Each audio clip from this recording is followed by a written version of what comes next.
అమ్మాయి లవ్ లో పడుతుంది కదా, ఉమ్, కొత్తగా లవ్ లో పడితే అమ్మాయి మనకేం కనపడుతుంది? అమ్మాయి కనపడుతుంది, నాకు డబ్బే కనపడదట. అవునవును.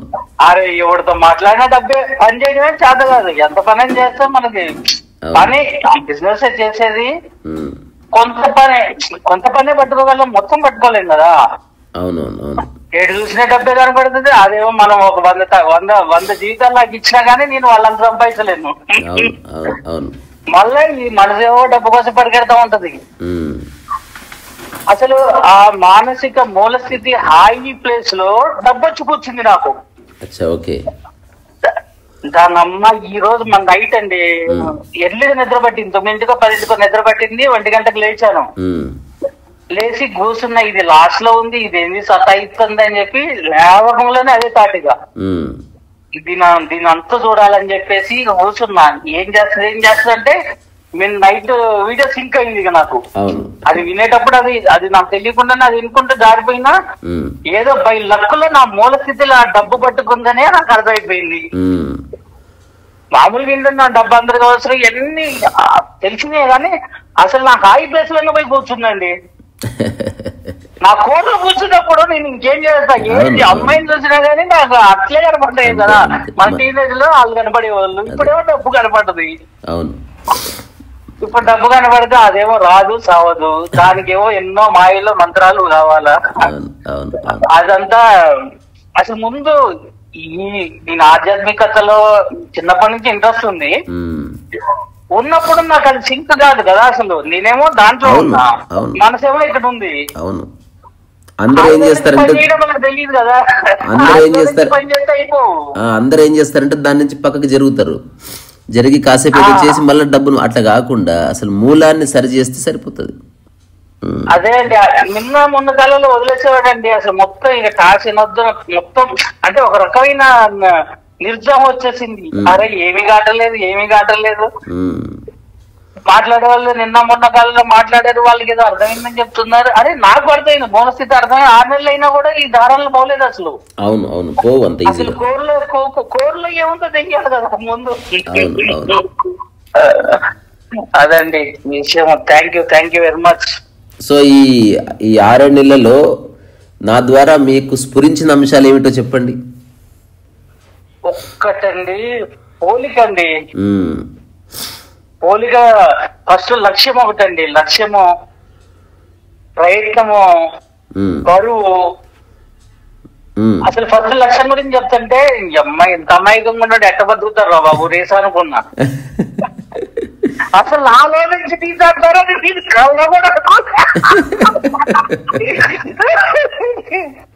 నాలో నుంచి తీసేద్దా. అసలు అది నరాల్లో జీర్ణించుకొని పోయింది. నేను బిజినెస్ చేయాలని 17 years నుంచి నేను కంకణం కట్టుకొని బతుకుతుంటే అసలు నాలో లక్ష్యాన్ని మీకు తెలియదు పాపం. మీలాంటి వాళ్ళకి అంటే నేను కూడా అడ్వైజ్ ఇస్తాను కదా ఎవరైనా కనపడితే, మీకు ఇద్దామనుకున్నా. అసలు నాకే లక్ష్యం ప్రయత్నం లేకుండా చేసి పడేశారు. ఇంకోటి బరువు, వాళ్ళని వీళ్ళని నెత్తిన పెట్టుకొని మోసి కుంగిపోయేశాడు.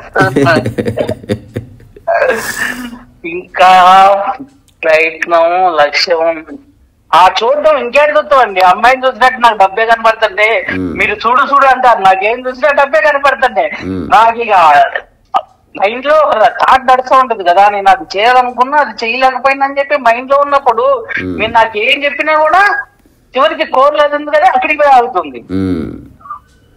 అంత ముందు ఒక 6 నెలల క్రితం మీకు ఎర్లీ అవర్స్ లో మెసేజ్ పెట్టానండి. ఎంతసేపు ఏడ్చినా, ఎంతసేపు నవ్వినా, ఎంతసేపు బాధపడ్డా తిరిగి వచ్చే స్థితి మూలస్థితి. అది నీకు తెలియకుండా మూలస్థితిలో పడేస్తుంది బాడీ తీసుకొచ్చేసి. అంటే అర్థమైందండి. 2 ఉన్నాయి. మనం మూలస్థితి అనుకుంటుంది, ఒకటేమో ఒక ప్రబలమైన థాట్, రెండవదేమో ఏ థాట్ లేని ఒక స్థితి ఉంది అన్నట్టు. ఇప్పుడు ఈ మూలస్థితి అన్నది కరెక్ట్ అయిపోయింది. ఎగ్జాంపుల్ మన కళ్ళు ఎదురుగా ఒక రాయి పెట్టామనుకో, ఆ ఎదురుగున్న ఆకాశం కనబడేది ఇంకా రాయి కనిపిస్తూ ఉంటది. అట్లా మన మైండ్ కి అత్యంత దగ్గరగా డబ్బు వచ్చి కూర్చుంది ఇప్పుడు. అదే ఎటు పోయినా అదే కనిపిస్తుంది. మూల స్థితిలో ఏది ఉంటే అదే కనపడుతుందండి మనకి. అర్థమైంది. అంటే ఆ కరప్ట్ అయింది. బేసికల్ మూల స్థితిలో ఏముండదు, స్థిరత్వం ఉంటుంది, నిశ్చలత ఉంటుంది. అది పోయి అక్కడ వచ్చి డబ్బు కూర్చుంది ఇప్పుడు. ఆ డబ్బు కూర్చొని మామూలు ఏడిపిలేదండి, నన్ను ఏడిపించుకుంటూ కూర్చుంది. ఆ పీకిందేం లేదు, అందరికన్నా చాలా తక్కువ స్టేజ్ లో ఉన్నా. నాతో పాటు ఉన్న వాళ్ళు చాలా దూరం వెళ్ళిపోయారు, నేను గైడ్ చేసిన వాళ్ళు కూడా చాలా దూరం వెళ్ళిపోయారు. ఎందుకంటే 2001 లో 2021 బిజినెస్ వచ్చా, కెమికల్ బిజినెస్ అండి. Solvents, nail polish, Tinku, thinner ఇవి ఉంటారు కదా, మీరు యూజ్ చేస్తానే ఉంటారు. అప్పట్లో విపరీతమైన మార్జిన్స్ ఉండేవి, అప్పుడేదో నడిచింది, మనమే చిరంజీవి అనుకున్నాం. నువ్వు బొంగు గాడిరా అది తెలిసిపోయిందండి. చాలా బాగుంది. అదండి మాట్లాడదాం అనుకుంటున్నా. ధైర్యం నా మూల స్థితి అర్థమైనప్పుడు మెసేజ్ పెట్టాను మీకు, సరే అన్నారు. మధ్య మధ్యలో కూడా మెసేజ్లు పెడతానే ఉన్నా. అంటే ఫీలింగ్ మారినప్పుడల్లా మెసేజ్ మారుతూ ఉంటది. అదే మనకు అర్థమైపోయినట్టు ఉంటది. అది మైండ్ నుంచి వస్తుందా అంటే మనం చెప్పారు కదా, థాట్ నుంచి థాట్ చూస్తున్నావా లేదంటే మూల స్థితి నుంచి చూస్తున్నావా అనేది ఇంపార్టెంట్ కదా. అవునవును, ఆ చిన్న ఎరుక. ఇది ఏదో కష్టపడి నువ్వు వేరే వేరే పద్ధతులు అనుసరించడం వల్ల ఇది సెటిల్ అవ్వదు. ఇది సరిగ్గా చూడడం వల్ల ఏంటంటే ఏది ఎంతవరకు అవసరమో అన్న స్ఫురణ కలిగే వరకు గుంజులాట తప్పదు. నిన్న మొన్న కాలంలో కూడా అదే అండి, నాకు ఏది అవసరం ప్రపంచంతో మామూలుగా కొన్ని వీడియోలు చూస్తూ ఉంటారు, రోజుకి 100 వీడియోలు 200 వీడియోలు కూడా చూసిన రోజులు ఉన్నాయి. అరే జ్ఞానం కోసం అనుకున్నాను, ఏది ప్రపంచ జ్ఞానం, ఏది నీ జ్ఞానం? నా జ్ఞానమేమో నాకు సంబంధించిన నా పర్సనల్ జ్ఞానం ఏమో మీ స్పీచ్ వింటూ ఉన్నా. ప్రపంచ జ్ఞానం కోసం ప్రొఫెసర్ నాగేశ్వరరావు గారిది జనరల్ గా వీడియోస్ చూస్తూ ఉంటా, అనాలిసిస్ బాగుంటది. మీ ఇద్దరిని ఫాలో అవుతుంది. ప్రపంచమేమో ప్రపంచం కోసం ఒకరు, నా పర్సనల్ గా ఒకరు. ఈ రెండు నాకు తెలుస్తుంది. మీ ఇద్దరు ఉన్నారు, మరి నేనేంది? అవును, కానీ ప్రపంచం ఉందా లేకపోయినా, ఈ అనాలిసిస్ ఉందా లేకపోయినా నీవైతే ఉన్నావు. అది అర్థం కాక మనకి యూట్యూబ్ లో ఉన్న ఎగ్జాంపుల్ 100% ఛానల్లో 99% బయట వ్యక్తుల గురించే ఉంటది చర్చ. వాళ్ళ గురించి వాళ్ళు ఎప్పుడు మాట్లాడరు, వాళ్ళు ఓన్లీ సలహాలు ఇస్తారు. అక్కడి నుంచి వాళ్ళు ఏదో చెప్తారు, ఎక్కడో ఇన్ఫర్మేషన్ తీసుకుంటారు, దాన్ని అనలైజ్ చేస్తారు. అట్లా నడిచిపోతుంది లైఫ్ అంతా. నేనే రోజుకి 100-200 వీడియోలు చూసేవాడిని సార్. ఏది జ్ఞానం కోసమే. అది అర్థమైంది. టైం ఉంది, ఏం చేస్తాం, ఖాళీగా ఉన్నాం. సో ప్రపంచానికి సంబంధించినంత సమాచార జ్ఞానమే తప్ప నిజమైన జ్ఞానం కాదు. అసలు మీరు చెప్పారు కదా, ఆచరించడానికి వీలు కావు అవన్నీ. ఒక బుక్ చదువుతాం, ఏం పట్టుకుంటాం? అదే నిజం. సో చాలా బాగుంది, వెరీ ఎన్లైటనింగ్. ఏమో అండి, మొత్తానికి సైకిల్ దొక్కడం వచ్చిందో రాలేదో ఎవరిని బతులాడుకోకుండా అర్థమైపోయింది. అందుకే ఫోన్ చేసిన. మీరు అన్నారు కదా నాకు సైకిల్ వచ్చారా దాన్ని ఫోన్ చేయమాకండి, నీకే తెలుస్తుంది, నీకు తెలిసిపోద్ది అప్పుడు. ఇప్పుడు నేను బాగున్నానా లేదా అని ఎదుటి వ్యక్తిని అడగడం ఏమిటి అసలు? ఇప్పుడు నా స్థితి గురువు గారు చెప్పడం ఏమిటి? నాకు తెలియాలి. ఇది ఒక్కటే, మనసే నిర్ణయించదు అన్నిటినీ. మీలో ముసురుకున్న ఆలోచనలే మిమ్మల్ని ఇబ్బంది పెడతాయి. మనసు లేనప్పుడు నిద్రనే ఉంది హాయిగా, లేదా మెలకువలో ఉంటే ప్రశాంతత ఉంది, స్థిరత్వం ఉంది, నిష్కామకర్మ ఉంది. మనసు లేకపోతే, మనసు లేదంటే అది లేదు మాయమైపోతుంది కాదు, మీకు ఎంత అవసరం అంత ఉపయోగపడుతుంది. అది ఇంత చిన్న విషయం. మరి ఇప్పుడు నేను ఎప్పుడైనా ఇట్లా చెప్తే కొందరు ధ్యానులు అసలు నువ్వు ఎవడు రాబాయి, సాధన అవసరం లేదంటావు అంటే ఆశ్రమాలన్నీ మూసేసుకోవాలంటే, నేను ఆశ్రమాలు ఉందని సాధన గురించి ఆ మాయలోనే ఉన్నారు సార్. ప్రపంచం మొత్తం జీవితకాలం సాధన చేయడమే. జీవితకాలం ఎవరైతే సాధన చేస్తున్నారో వాళ్ళకి ఎవరో తప్పుగా చెప్పారని అర్థం కాదు సార్. మీలాంటి వాళ్ళది అసలు నిన్న కూడా మొన్న కూడా మెసేజ్ పెట్టాను సార్. మీరు అసలు చిన్నప్పుడు ఆ బుక్స్ లో పెట్టేయాలి సార్. మీ స్పీచ్లు మొత్తం ఆ బుక్స్ లో సిలబస్ లో పెట్టేయాలి. పెట్టేస్తే కదా. ఇప్పుడు నాకు 43 సంవత్సరాలు సార్. నాకు ఈ రోజు ఏదో ఇప్పుడు ఏదో ఇప్పుడేదో నాకు అర్థమైందని చెప్పి ఏదో ఫీలింగ్ వచ్చింది. నాకు అదే 10 years అప్పుడు తెలుసుంటే ఎంతో బాగుండేది. ఉపయోగపడేవాడిని, నాకు నేను ఉపయోగపడేవాడిని. ఇప్పుడు ఎవరికి ఉపయోగపడకుండా పోయింది కదా 43 సంవత్సరాలు. నిన్న ఎవరన్నా ఒక ఇంట్రెస్టింగ్ క్వశ్చన్ వేశారండి. ఏమంటే అది ఇట్లా మీరు చెప్పినట్టు గనక అందరూ ఉంటే గనక అందరు నిష్క్రియాపరులు అవుతారు కదా అని. అప్పుడు నేనేం చెప్పానంటే, నేను చెప్పింది నిజంగా అర్థమైతే ఎవడు నిష్క్రియాపరుడు గాడు, అందరూ సక్రియాపరులు అవుతారు. వాళ్ళు ఏ పని చేయాలో దాన్ని సమర్థవంతంగా చేస్తారు. అట్లా భూమి చాలా బాగుంటుంది, గొడవలు ఉండవు. అనిపిస్తుంది సార్, ఇప్పుడు ఏ పనిలో ఉంటే ఆ పనిలో మనం చేసుకుంటూ వెళ్ళిపోతాం. ఇప్పుడు నువ్వు మన కరెక్ట్ ఇప్పుడు హైలో నుంచి మనం పని చేస్తున్నాం కానీ హై కోసం పని చేయట్లేదు కదా. ఇప్పుడు నేను అతనితో ఒక మాట చెప్పాను, మీరు ఎవరిని అడుగుతున్నారు, నన్ను అడుగుతున్నారు, నేను నిష్క్రియాపరున్నా కాదు, మీరు అసలు అని అడిగితే కాదండి మీరు పుస్తకాలు రాస్తున్నారు, అయిపోయింది కదా. ఇప్పుడు ఈ విషయం నాకు అర్థమైన తర్వాత నేనేం నిష్క్రియాపరుణ్ణి కాలేదే, ఇంకా అద్భుతంగా క్రియను చేస్తున్నాను కర్తాభావన లేకుండా. 1 minute కూడా నాకు తెలిసి మీరు వెయిట్ చేయట్లేదు. అసలు నేను ఎవరి గురించి వెయిట్ చేయను, అసలు జీరో. ఇప్పుడు నేను ఇదే పని చేయాలనుకుంటే నీకు పని ఉండదు, కానీ అన్ని పనులు గౌరవంగా శ్రద్ధగా చేయాలంటే అన్ని పనులు చేయొచ్చు. ఇప్పుడు నా ఎదురుగా కీబోర్డ్ ఉంది, దానికి డస్ట్ ఉంది, ఈ ఫోన్ అయిపోగానే డస్ట్ తుడుచుకోవచ్చు, కానీ డస్ట్ తుడిస్తే పేరు రాదు కదా, అందుకని చేయరు. ఇప్పుడు మన శరీరానికి ఇప్పుడు కాలుకో చేయికో దెబ్బ తగిలింది సార్, మనసు దెబ్బ తగిలింది, అప్పుడు ఏం చేస్తామంటే అసలు శరీరాన్ని మనసుని పక్కన పెట్టి అలౌకిక ఆనందాన్ని పొందుతారు సార్. ఇప్పుడు శరీరం మనసు బాగున్నాయి కాబట్టి వీటితో ఉంటున్నాం సార్, సంసారం చేస్తున్నాం వాటితో, అంతే కదా. అవి బాధలేవు, వీటిని కూడా పట్టించుకోకుండా. ఇప్పుడు నీ మనసులో అసలు నిన్ను తరిమే ఆలోచన ఏది లేదనుకో, ఒకవేళ నిజంగా నిన్ను తరిమే ఆలోచన, నువ్వు ఎదురు చూసే ఆలోచన, నిన్ను ఇబ్బంది పెట్టే ఆలోచన ఏమీ లేని ఒక మనసు ఏర్పడ్డది అనుకో, ఫర్ ఎగ్జాంపుల్, అసలు నీ శరీరాన్ని నువ్వు హాయిగా బయట నుంచి చూడొచ్చు.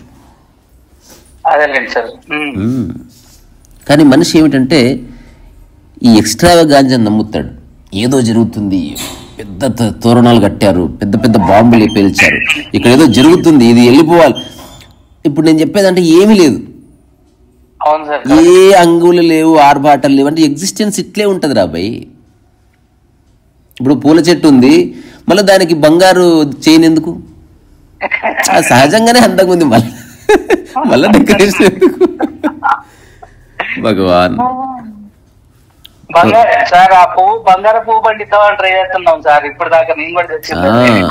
ఇదంతా పోలిక వల్లనే. ఒకవేళ పోలిక తీసేస్తే అప్పుడు మీ స్థితి చెప్పవలసి వస్తుంది, పోల్చుకుంటేనేమో మీ స్థితి బాగాలేదు, ఇంకా బాగా చేసుకోవాలి, ఇట్లా ఒక చిన్న ఊతం దొరుకుతుంది. ఇదంతా ప్రపంచం గొడవలేండి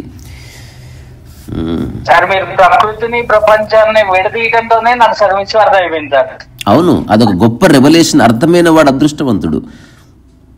అందులో చాలా ఉన్నాయి రహస్యాలు అర్థం చేసుకోవాల్సి. అంటే ప్రతి పార్శ్వంలోనూ ఇది దూరుతా ఉంటుంది. ప్రపంచం అంటే పోలిక వచ్చేసింది, ప్రకృతి అంటే ఏ పోలిక లేదు. ఇప్పుడు మీరు తింటున్నప్పుడు ఏ పోల్చుకోరు, ఎవడన్నా పోల్చుకుంటాడు నీకంటే గట్టిగా నేను బటన్ నవ్వులుతా చూడని, ఎవడన్నాడు?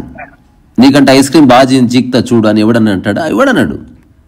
ఆ టైంలో అసలు పోలిక డిసప్పియర్ అయిపోయి నీ మనసు ఆ చేసే చేష్టతో లయమైపోతుంది. తద్వారా మనసు శరీరం చక్కగా boy friend and girl friend లాగా అట్లా కలిసి ఉంటాయి. పోలిక రాగానే మైండ్ ఎటో పరిగెడుతుంది, బాడీ అని కూడా పడిపోతుంది, బాడీని లాగుతుంది, నీకు చేత కాదంటది, నువ్వు వేస్ట్ అంటది. పాపం బాడీకి ఏమో ఈ పోలికలు ఉండవు, ఏమో. ఫస్ట్ మీ వీడియో చేసేటప్పుడు నాకు అదే పరిస్థితి. అరే గంటకి 2 గంటలకు ఒకసారి మనసు రకరకాలుగా మారిపోతా ఉంటది, రకరకాల ఆలోచనలు వస్తూ ఉంటాయి.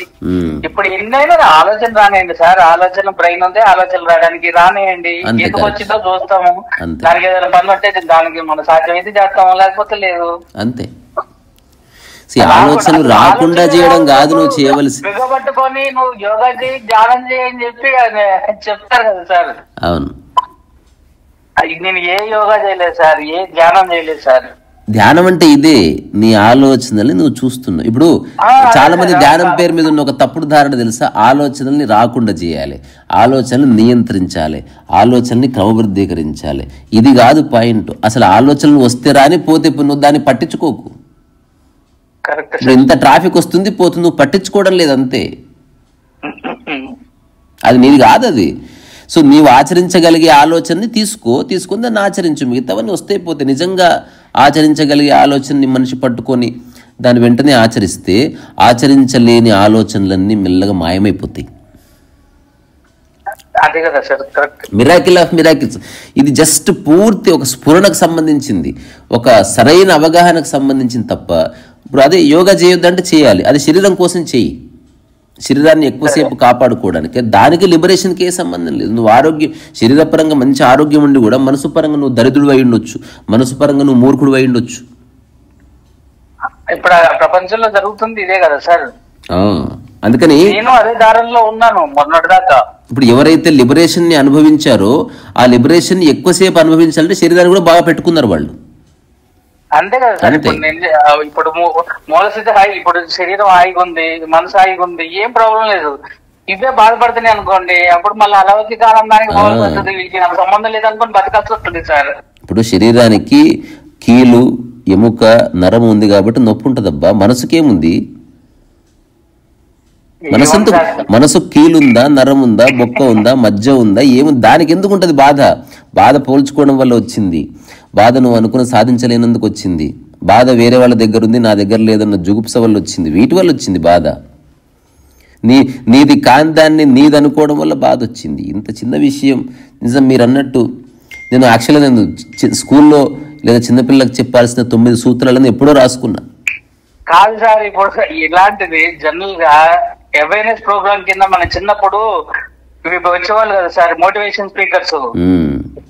ఇప్పుడు మన టీం ఏదైతే ఉందో అందులో నేను కూడా అంటే ఇంట్రెస్ట్ ఉంటే మన వెళ్ళి దీన్ని కనీసం ఒకసారి ఎక్స్ప్లెయిన్ చేసిన తర్వాత వీడియో కోసం అని చెప్పినా కూడా ఆ ఏజ్ లో వాళ్ళకి అవగాహన వస్తే ఇంకొకటి కాదు చిన్న. ఇప్పుడు నేను ఇంకొక దీనికి ఒక చిన్న రైట్ లాజిక్. చిన్నపిల్లలు బాగానే ఉన్నారు, మనం ఇవ్వాల్సింది పేరెంట్స్ కి. వీళ్ళు క్రియేట్ చేస్తున్నారు వాళ్ళలో అంత భేద. వాళ్ళు బాగానే ఉన్నారు, వాళ్ళు మంచిగా ఫ్రెష్గా ఉన్నారు, వీళ్ళు లిప్స్టిక్లు రాస్తున్నారు ఫేస్లకి. వాడికి తెలియదు అసలు లిప్స్టిక్ అంటే ఏందో కూడా. రాసి రాసి రాసి ఒక 10 రోజుల తర్వాత మమ్మీ లిప్స్టిక్ ఏని వాడంటున్నాడు. అట్లా అలవాటు చేస్తున్నారు. సో పిల్లలు మంచిగా ఉన్నారు, పిల్లలకు ఏ పోలికలు ఉండవు. పిల్లలు సాక్షాత్తు జ్ఞానోదయం పొందిన ఇది ఉల్టా. జిడ్డు కృష్ణమూర్తి కూడా అక్కడే ఫెయిల్ అయ్యాడు, స్కూల్ పెట్టాడు, తర్వాత తెలుసుకున్నాడు పిల్లలు బాగానే ఉన్నారు, టీచర్స్ ట్రైనింగ్ ఇవ్వాలని. ఇక్కడ వీళ్ళు కదా నాశనం చేసేది. నిజానికి ఏం చేయాలంటే టీచర్స్ని స్కూల్లో చదివేటట్టు చేసి పిల్లల్ని టీచర్లను చేయాలి, అంతే. ఆధ్యాత్మికతంగా అంతా బాగుంటుంది. ప్రాపంచికంగా కొన్ని విషయాలు తెలుసుకోవాలి, ప్రపంచంలో బతకాలి, కొంత డబ్బు కావాలి, కాస్త లౌక్యం కావాలి, కాస్త కమ్యూనికేషన్ స్కిల్స్ కావాలి, ఇవన్నీ అవసరం. అది అవసరం వరకు తెలుసుకో అంతే తప్ప దానికి నీ గౌరవానికి నీ ఆనందానికి సంబంధం ఏమిటి అని చెప్తే అయిపోతుంది. తెలియదు. నేను నా జీవితంలో నేను కూడా వినలేదు ఎప్పుడు, నాకెవడు చెప్పలే. కొన్ని సంవత్సరాలు నా జీవితంలో వృధా అయింది. నాలాంటి వాడు నాకు పరిచయం ఏంటి అట్లీస్ట్ ఒక 8 సంవత్సరాలు మిగిలేదు నాకు.